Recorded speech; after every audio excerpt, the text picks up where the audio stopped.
Back a couple of weeks ago, we ran the 65 against the Calypso. That outcome did not go the way that we thought it would, so we want to rerun that race. But we have an issue that developed with the 65, and I don't even know that you guys are aware of it. If you look right here, you can kinda see what's going on here, right? The damn clutch cable itself is laying directly on the header, and although we've wrapped it like as good as we can, actually that slipped off, so that may have been part of it right there. We're gonna have to come up with something else to get this thing to stay off the header, and I think a simple piece of stainless steel wire up here wrapped around that bolt, maybe put the nut back on it and pull it off ever so slightly, will be enough to keep this thing from getting too hot and melting. Because I got news for you, this is a very expensive cable. This will make number 3 at $160 a pop. So they're extremely expensive. But the issue that you run into with these cars is they're meant to have a Z-bar setup up here, right? So not this traditional cable setup, or non-traditional for this car. So that means that we got to come up with some way to get this clutch cable off this header, or this is going to continue to happen. So you can see right here, it's got a heat little sheath, which I think they're already aware that most of these cables right here are going in these cars and there's clearance issues. So not much you can do about it. You just got to deal with it. So that being said, let's go ahead and get started.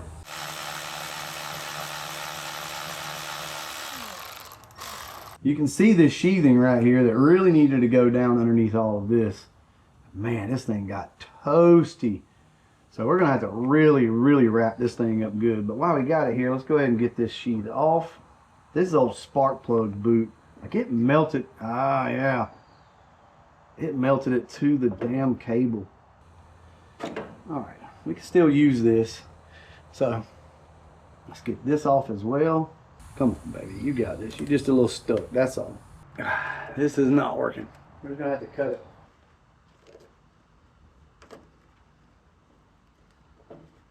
Oh yeah, that definitely got hot. It's got a plastic liner on the inside as well, so when this happens, you're pretty much screwed.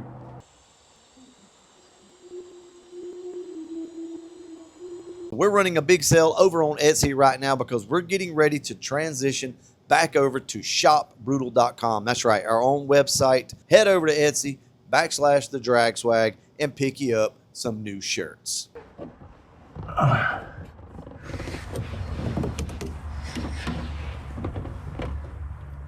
may be able to unthread it from outside. I hope so, because this is a nightmare to get to.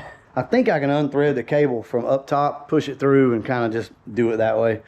It's not the way it's meant to be done, but sometimes you got to do what you got to do. So I think that's the way I did it last time.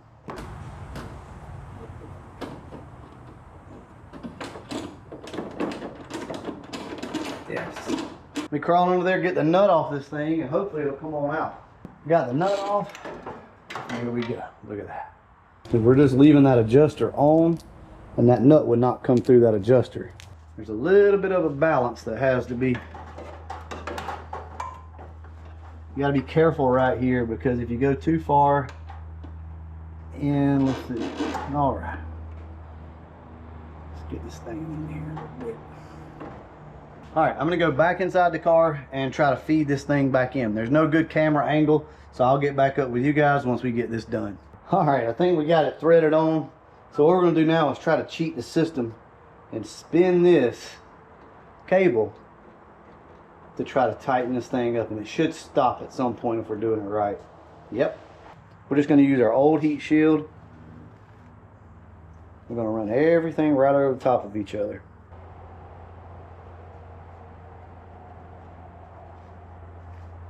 Now I do have some stainless steel straps, and I know they would look better, but I don't have the tool that actually really tightens them down.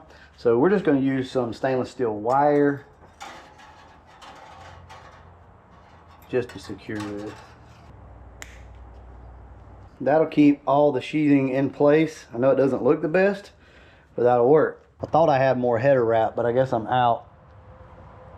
One more wrap probably wouldn't hurt anything. But we're more insulated now than we've ever been, so I think we'll be fine, especially soon as we pull it back away from the header. Okay, we'll get this thing in place and then we'll go from there with it. So as you can see, this is what's going to cause a problem. That header is literally bowed out right in front of that line. So all of the high temp sheathing has to move down as far as it can. And then literally if we just pull it over, I don't think that's going to cause a problem. As you can see, I just made a little loop and we're going to put that up there like that, put the nut back on.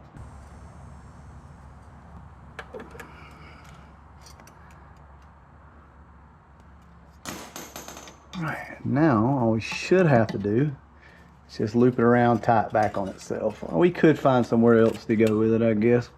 As goofy as it looks, it works. And ultimately, I need some type of strap. We're definitely,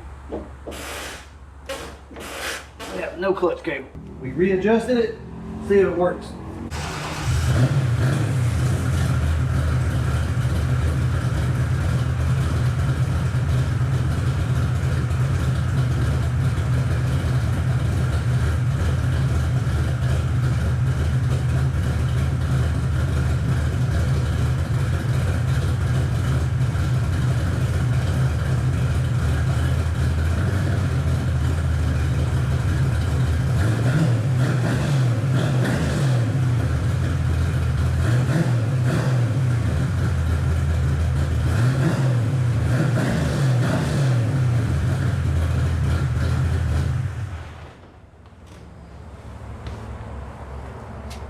As you can see, we got the clutch cable sorted out in the 65, so you know what time it is now.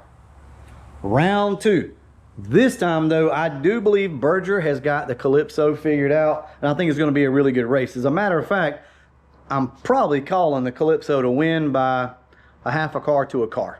We did turn the timing up on this thing. Any of you guys running an aftermarket computer, here's something I want you to check. So if you guys are running an aftermarket computer like a Terminator X that's got a CFI or a Mega Squirt or a Micro Squirt or whatever, right? If you are controlling timing through a TFI distributor, really any distributor, you need to check the offset on it.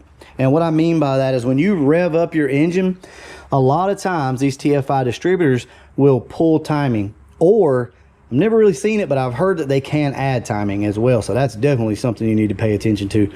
But this car was down 5 degrees at 4,000 RPM. It was pulling 5 degrees of timing out. We already had this car conservative at like, I think 31, 32, maybe 33, whatever it was. But anyway, we're back down like 28, 29 degrees on this car, and it's going to want more timing than that. So we went in and fixed it. Also added, I think, 2 degrees. So we picked up 7 degrees of timing on the Calypso, and I think that's going to make a big difference in this run, because this car was already kind of turned up to, I want to say we got 33 or 34 degrees of timing in this car already. So it's already doing all that it can do.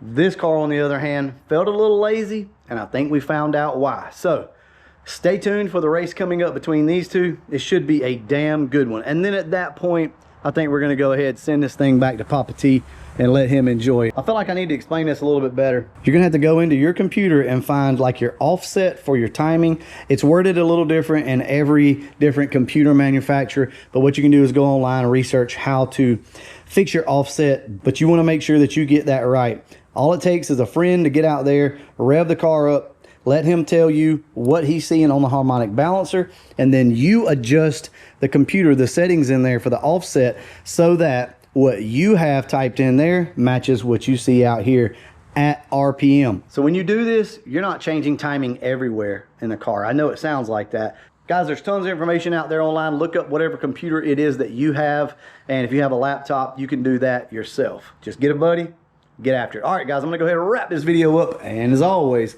thanks for watching.